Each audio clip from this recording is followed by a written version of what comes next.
I'm so happy to be here and joining with you. I think the lighting's pretty good today, and I don't have to be whispering because I'm not in a public place. So I'm happy to wait just a few minutes to see if anybody's going to be hopping on. I come as a surprise all the time. But today the topic is going to be on what does it mean to you to have your voice. Now, this is a really good. Hi, Carol. Good to see you. So what does it mean to you? What does it mean to you? Because everybody, it could be different for everyone. But what does it really mean to you to have your voice?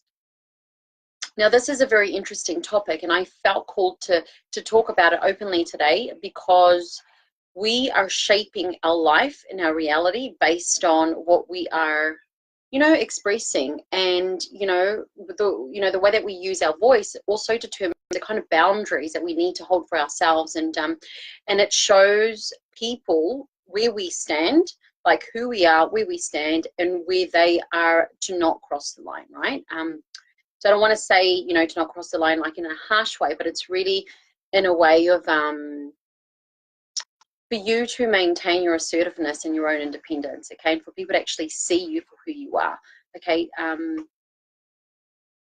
So this is why it's a very interesting topic, and I want to share with you 3 areas where you could exercise your own voice, and it might not even resonate with everybody. So take everything that I share with a grain of salt, but everything I do share, it's based on my own experiences and awakenings. So it's what's been effective for me, and the kind of physical change that I've noticed kind of unfolding in this. Now, for those of you that don't know a lot about me or know me but haven't been following me, my name is Vanessa Mariano, and I'm a healing activator.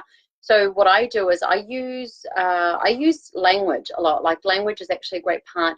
It's one of my strengths and my gifts. I use language with my healings as well. Okay, so I feel that the voice is the purest expression. The way that we speak, the way that we are relating to people is the way that we relate to people is really the expression of our purest of self. Okay, so say hi when you do come on.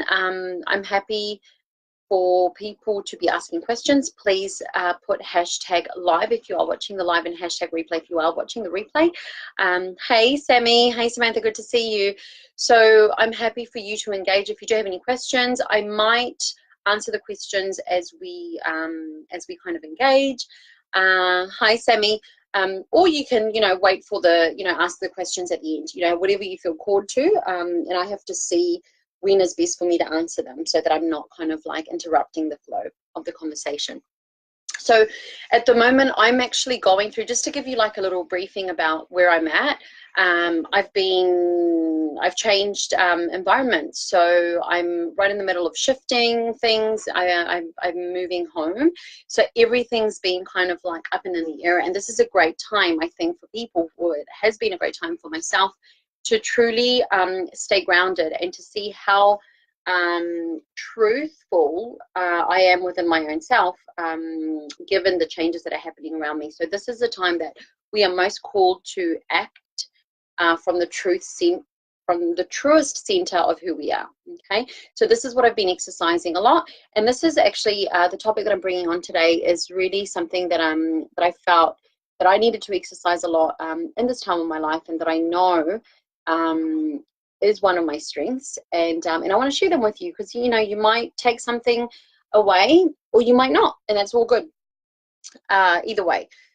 So what does it mean to you to have your voice? Now, I want to ask you a question. Do you feel that you are using your voice every day the way that you want to use it?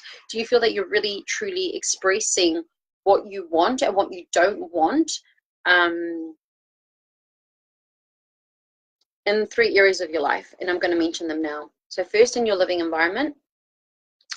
Secondly, if you're, well, obviously being a woman, so with men, whether it's your partner, whether it's your brother, whether it's your father, how are you, do you feel that you are voicing your truth in this scenario, like with men? And also, do you feel that you are voicing, how satisfied are you with voicing your truth with your clients? So home environment with men and your clients. So this is interesting, and then it'll be interesting to see the comparison, right? So, for example,